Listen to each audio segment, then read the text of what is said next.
Hello students. इस video में हम बात करेंगे कुछ और मेंबर्स की जो हमारे सोलर सिस्टम में मौजूद हैं। हमने सैटेलाइट्स के बारे में पढ़ा, हमने प्लैनेट्स के बारे में पढ़ा, हमने डिफरेंट प्लैनेट पे अलग अलग एनवायरमेंटल कंडीशन को अच्छे से पढ़ा। इस वीडियो में हम पढ़ते हैं some other members of the solar system. There are some other bodies which revolve around the sun. हमारे सोलर सिस्टम में कुछ और ऐसे ऑब्जेक्ट हैं जो लगातार सन के चारों तरफ रिवॉल्व करते हैं यानी चक्कर लगाते हैं।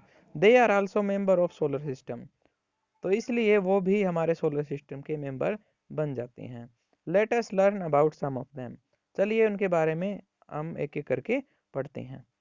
Asteroid, there is a large gap in between orbit of Mars and Jupiter.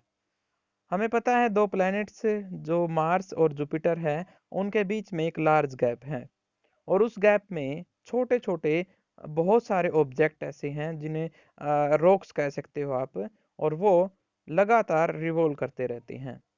These are called asteroid, और इन्हें हम क्या बोलते हैं? एस्ट्रॉयड बोलते हैं। Asteroid can only be seen through large telescope, और इन्हें बहुत बड़े टेलीस्कोप की हेल्प से ही देखा जा सकता है। एक और मेंबर हमारे पास है comets. Comets are also member of our solar system.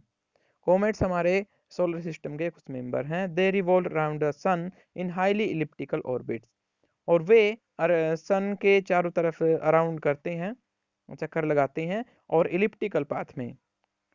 However, their period of revolution around the sun is usually very long.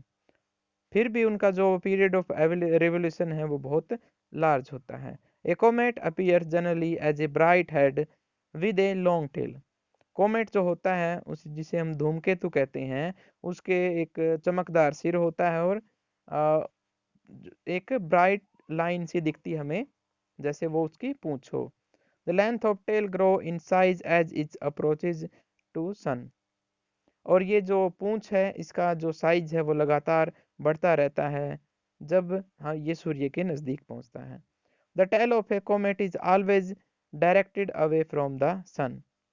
जो पूंछ होगी कोमेट की वो हमेशा सूरज से दूसरी तरफ होती है। ये आप डायग्राम देख सकते हो, ये एस्ट्रॉयड की बेल्ट है मार्स और जुपिटर के बीच में, जो डैश डैश लाइन से दिखाई गई है। ये डायग्राम से आप इन देख सकते हो, ये कॉमेट के लिए एक डायग्राम दिया गया है जिसमें हम देख सकते हैं उसका पाथ कैसा है, एलिप्टिकल है, और जिसकी पूंछ हमेशा किस तरफ रहती है, सन के दूसरी तरफ रहती है। और राइट साइड में आप देख सकते हो मेट्योर को, यानी वो एस्ट्रॉयड जो धरती पर पहुंच जाते हैं और जिनका साइज बहुत ज़्यादा होता है, यानी इनका डायमेंशन अगर हम बात करें, इनका साइज ज़्यादा होता है, इसलिए वो इवेपोरेट नहीं हो पाते, जल नहीं पाते, और धरती तक पहुंच जाते हैं। Many comets are known to appear periodically. बहुत सारे धूमकेतु ऐसे हैं जो लगातार देखे जाते हैं और एक टाइम पीरियड के बाद। One such comet is Halley's comet, और उनमें से एक जो कोमेट है वो है हैली धूमकेतु, which appears after nearly every 76 year, और ये हर 76 ईयर के बाद दिखाई देता है। It was last seen in 1986। पिछली बार ये 1986 में देखा गया था। Can you tell when Halley's comet will be visible again. तो हम बड़ी आसानी से बता सकते हैं कि अगली बार किस साल में दिखेगा। Superstition about comets, some people thinks comet are messenger of disaster. पुराने समय में सोचा जाता था कि धूमकेतु एक खतरे का संकेत है, such as wars, epidemics and floods. महामारी, भूकंप, महामारी और युद्ध हो सकता है, या फिर बाढ़ आ सकती है। But these are all myth, लेकिन ये सारी मनगढ़ंत बातें हैं, और appearance of comet is a natural phenomena. तो हम बड़ी आसानी से कह सकते हैं कि जो अपीयरेंस होती है कॉमेट की वो एक नेचुरल फिनोमेना होती है। We have no reason to be afraid of it. हमारे पास इनसे डरने का कोई कारण नहीं बनता। Meteor and meteoroids, at night when sky is clear and moon is not there. जिस रात में चंद्रमा दिखाई नहीं देता, यानी चंद्रमा थोड़ी देर बाद दिखाई देता है, उस रात में हम बड़ी आसानी से देख सकते हैं जैसे कोई तारा टूटा है। They are called meteor. A meteor is usually a small object that occasionally enter in the Earth's atmosphere.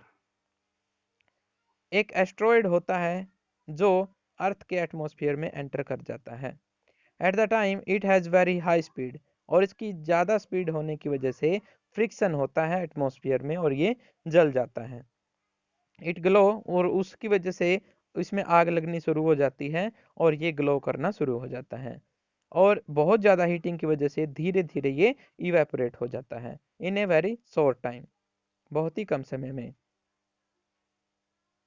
Some meteors are large and so they can reach the earth before they evaporate completely. उनमें से कुछ Meteor ऐसे होते हैं जो size में बड़े होते हैं और इसलिए वो धरती तक पहुंच जाते हैं, उन्हें मेटेरोइड कहा जाता है, यानी उल्का पिंड। Meteoroids help scientists in investigating the nature of material from which the solar system was formed. और इनकी हेल्प से हम बड़ी आसानी से बता सकते हैं कि हमारे सोलर सिस्टम की और कौन सी प्रॉपर्टीज हैं।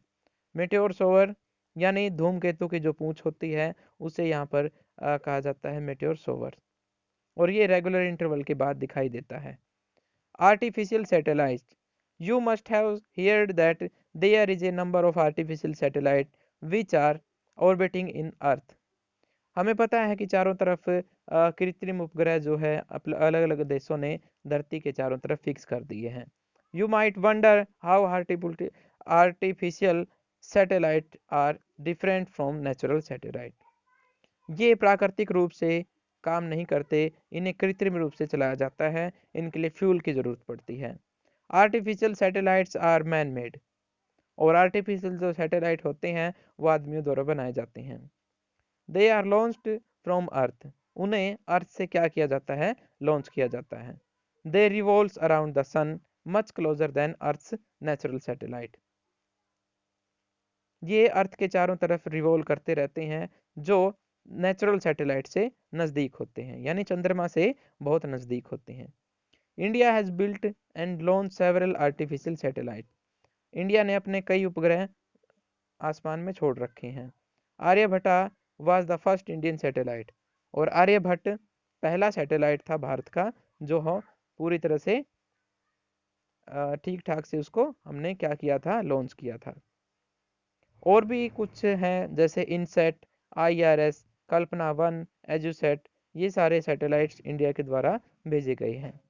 आर्टिफिशियल सैटेलाइट्स है वो मैनी प्रैक्टिकल एप्लीकेशन, कृत्रिम उपग्रहों के अपने कई फायदे हैं। They are used for forecasting weather, transmitting television and radio signals.